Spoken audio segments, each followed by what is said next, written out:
اہم جز ہیں وہ یہ ہے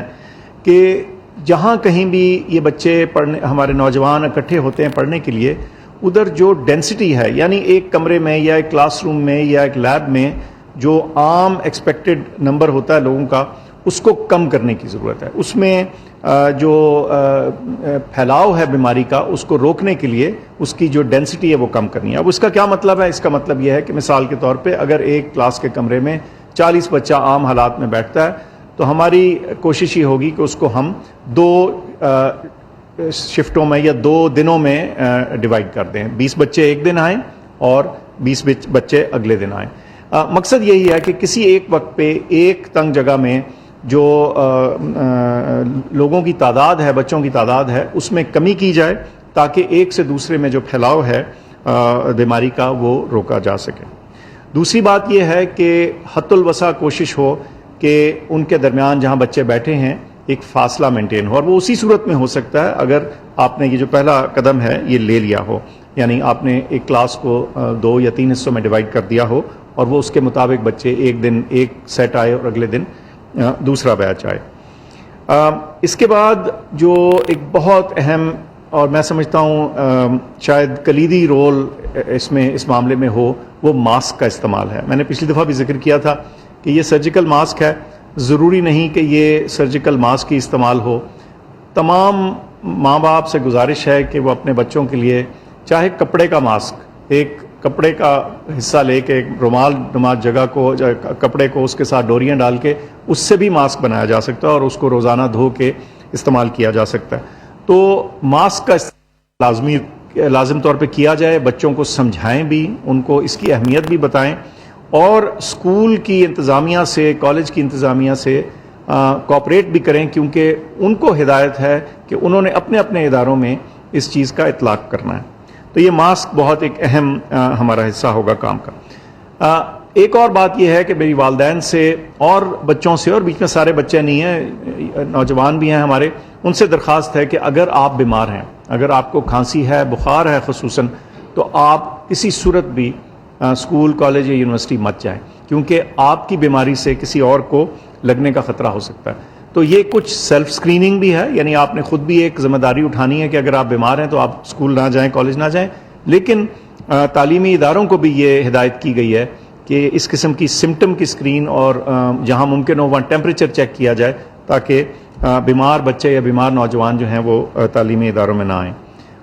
ہاتھ دھونے کی، ہینڈز ہائیجین کی، ہینڈ واشنگ کی جو اہمیت ہے اس کا ذکر ہو چکا ہے، میں اس پہ بہت نہیں کہوں گا، لیکن میں سمجھتا ہوں کہ وہ بھی ایک اہم جز ہے.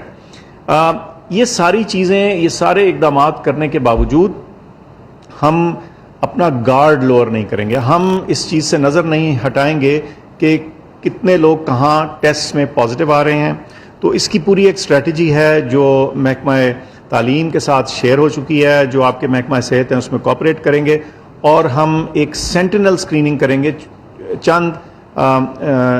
چنے ہوئے اسکول اور کالج اور یونیورسٹیاں جو ہیں ان میں ہر 2 ہفتے بعد ٹیسٹنگ ہوگی، تاکہ ہمیں یہ اندازہ ہوتا رہے کہ بچوں کے اسکول اور یونیورسٹی آنے کے بعد کوئی خاطر خواہ اضافہ تو نہیں ہو رہا بیماری میں. اس کے علاوہ ہم جو نیشنل فگرز ہیں، جو ہمارے پروونشل انفارمیشن آتی ہے، ادھر سے بھی ہم یہ سارا اعداد و شمار پہ نظر رکھیں گے، تاکہ اگر خدا نخواستہ اس میں کوئی اونچ نیچ آتی ہے تو ہم اس کے مطابق اپنے فیصلے کو ریوائز بھی کر سکیں اور کچھ بہتر تدابیر بھی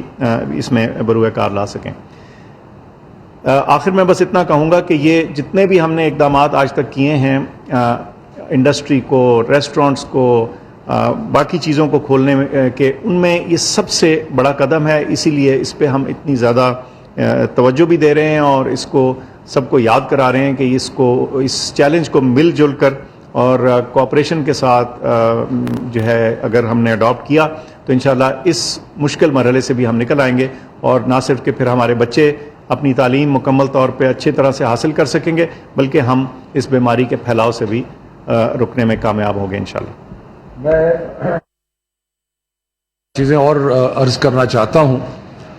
ایک تو یہ کہ یہ جو 15 تاریخ کو ہم تعلیمی ادارے 9ویں کلاس سے اوپر کے، یعنی کہ یونیورسٹیز اور انٹرمیڈیٹ کالجز اور وہ جو سارے کھول رہے ہیں، اس کا اطلاق ووکیشنل جتنے بھی ہمارے ہنر کے ادارے ہیں ان پر بھی ہوگا. یعنی کہ ووکیشنل کے جو ادارے پہلے فیکٹریز میں یا باقی جگہ ٹریننگ دے رہے تھے، اب جو کلاس روم ٹریننگ ووکیشنل کی یا ہنر کی ہوگی، وہ سارے ادارے جو ہیں ان کو بھی کھلنے کی اجازت ہوگی۔ صرف ایک اطلاع عرض کروں کہ جب ہم تعلیمی اداروں کا ذکر کرتے ہیں تو اس میں ہم سب تعلیمی اداروں کا ذکر کرتے ہیں، جس میں مدارس بھی شامل ہیں، جس میں سرکاری اسکول بھی شامل ہیں، جس میں پرائیویٹ اسکولز بھی شامل ہیں، اور اس کے اندر ووکیشنل اسکولز بھی شامل ہیں۔ تو یہ سارے تعلیمی ادارے ہیں، ان کا اور جو فیصلہ آج کیا گیا ہے اس کا اطلاق سب پہ ہے، مدارس پہ بھی ہے، سرکاری اسکولوں پہ بھی ہے، پرائیویٹ اسکولوں پہ بھی ہے، اور ووکیشنل انسٹیٹیوشنز جو ہیں ان پر بھی ہے۔ اور دوسری بات جو آسان بات نہیں ہے کہنی، لیکن کہنا پڑتا ہے کہ جہاں پہ ہم نے یہ محسوس کیا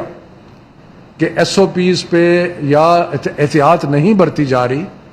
وہاں پہ حکومت جو ہے وہ پھر تادیبی کارروائی بھی کر سکتی ہے۔ یعنی کہ اگر کسی اسکول نے اور کسی بھی ایجوکیشنل انسٹیٹیوشن نے جو ہم نے بنیادی تدابیر بتائی ہیں، اگر ان پہ عمل نہ کیا تو اس کی نیچرلی اس میں اس کی اجازت نہیں دی جا سکتی اور اس پہ کوئی کارروائی بھی ہوگی۔ اور یہ جو ڈاکٹر صاحب نے جیسے کہا، یہ بہت مشکل فیصلہ ہے اور مشکل مرحلہ ہے، کیونکہ اس پہ سارے قوم کے جو بچے ہیں ان کا مستقبل جو ہے اس کا آسان فیصلہ نہیں تھا۔ بہت سوچ سمجھ کے، بہت احتیاط برت کے، سارے جو صحت کے معاملات تھے ان کو مد نظر رکھ کے یہ فیصلہ کیا جا رہا ہے۔ اور اس میں کامیابی تبھی ہوگی کہ جب کوآپریشن ہوگی، والدین کی کوآپریشن ہوگی، ٹیچرز کی کوآپریشن ہوگی، اسکولز کے اور جو مختلف تعلیمی ادارے ہیں ان کے ایڈمنسٹریٹرز کی کوآپریشن ہوگی۔ تو سب نے اپنا اپنا رول ادا کرنا ہے، سب نے اپنا جو ذمہ داری ہے اس کو نبھانا ہے، اور یہ مل کے نبھانا ہے، تبھی یہ اس میں کامیابی جو ہے وہ ممکن ہوگی۔ اور آخر میں جو national command and operation centre نے جس طرح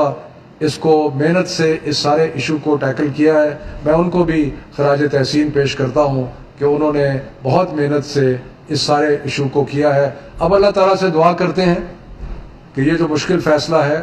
اللہ اس میں ہمیں سرخرو کرے، اور انشاءاللہ تعالیٰ یہ جو تعلیمی ایک نقصان ہوا ہے اس کو ہم اگلے چند ماہ میں پورا کر سکیں، اور بچوں کی تعلیم کا جو سلسلہ ہے اس کو دوبارہ شروع کر سکیں۔ اور بھی کچھ اٹیچڈ معاملات ہیں جن کے بارے میں ہم سوچ رہے ہیں، مثلاً یہ کہ امتحان جو آگے آنے ہیں ان کے شیڈیول جو ہے اس کو کچھ تبدیل کیا جائے، کورس ورک جو ہے اس کے بارے میں سوچا جائے۔ تو یہ ساری چیزیں جس طرح ہم آگے بڑھیں گے اس کے بارے میں فیصلہ کیا جائے گا۔ بڑی مہربانی، شکریہ۔ وزیر تعلیم شفقت محمود پریس کانفرنس کر رہے تھے، اور اس موقع پر ان کی جانب سے یہ کہا گیا کہ این سی او سی نے تعلیمی ادارے کھولنے کی حتمی منظوری دے دی ہے۔ حالات کا جائزہ لے کر یہ فیصلہ کیا گیا، تمام صوبوں اور اسکول سے